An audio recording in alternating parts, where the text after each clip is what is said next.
Hello friends, welcome to my channel. মামুনি চ্যানেলে সকল বন্ধুদেরকে স্বাগত জানাই। আশা করি সকলেই ভালো আছেন। তো দোকানের মতো বাড়িতে ইস্ট ছাড়া, মাইক্রো ওভেন ছাড়া কিভাবে পিৎজা বানানো যায় সেই রেসিপিটাই আপনাদের কাছে শেয়ার করলাম।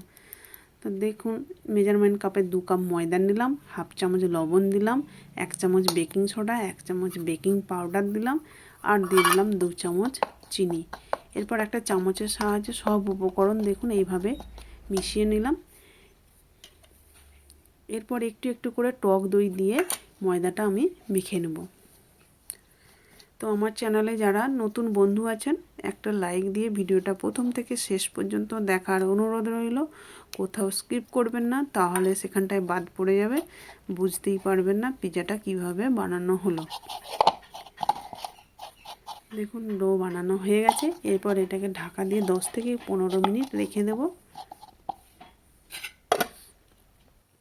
তো 15 মিনিট পরে দেখুন ডোটা কতটা সফট ও নরম হয়েছে। এরপর এটাকে দুটো ভাগে ভাগ করে নেব। এরপর ময়দা ছড়িয়ে এটাকে রুটির মতো বেলে নেব। তবে রুটির মতো পাতলা হবে না, পাতলাও হবে না, খুব মোটা হবে না, ঠিক এই রকম থাকবে।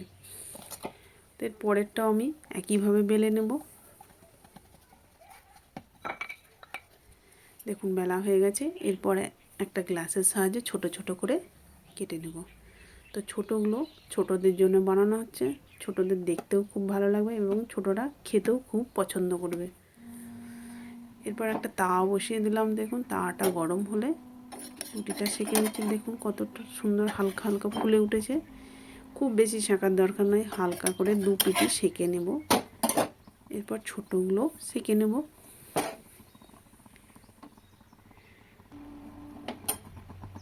দেখুন কত সুন্দর ফুলে উঠেছে। এগুলোকে উল্টে 2 পিঠই সেঁকে নেব। তো যারা আমার ফেসবুক পেজ থেকে দেখছেন, পেজটা অবশ্যই ফলো করে দেওয়ার অনুরোধ রইল। এরপর একটা কাঁটা চামচের সাহায্যে দেখুন পিৎজাটা ছিদ্র করে নিচ্ছি। এরপর একটা চামচের সাহায্যে পিৎজা সস লাগিয়ে দিলাম। এরপর একে একে ক্যাপসিকামের টুকরো দিয়ে দিচ্ছি। তারপর দিয়ে দেব টমেটো, তারপর পেঁয়াজ। এরপর দিয়ে দিলাম চিলি ফ্লেক্স। তো যে যেমন ঝাল পছন্দ করবেন সেই মতো চিলি ফ্লেক্স দেবেন। এরপর দিয়ে দিলাম চিজ। তো চিজটা আগে থেকেই আমি গ্রেট করে রেখেছিলাম। সব শেষে দিয়ে দিলাম পিৎজা মশলা। এরপর একটা কড়াইতে দেখুন বালি গরম করতে দিয়েছিলাম, তাতে একটা স্ট্যান্ড দিয়ে দিলাম। এরপর পিৎজার থালাটা রেখে দিলাম ঢাকা দিয়ে। ঢাকার ছিদ্রটা একটা কাগজ দিয়ে বন্ধ করে দিলাম।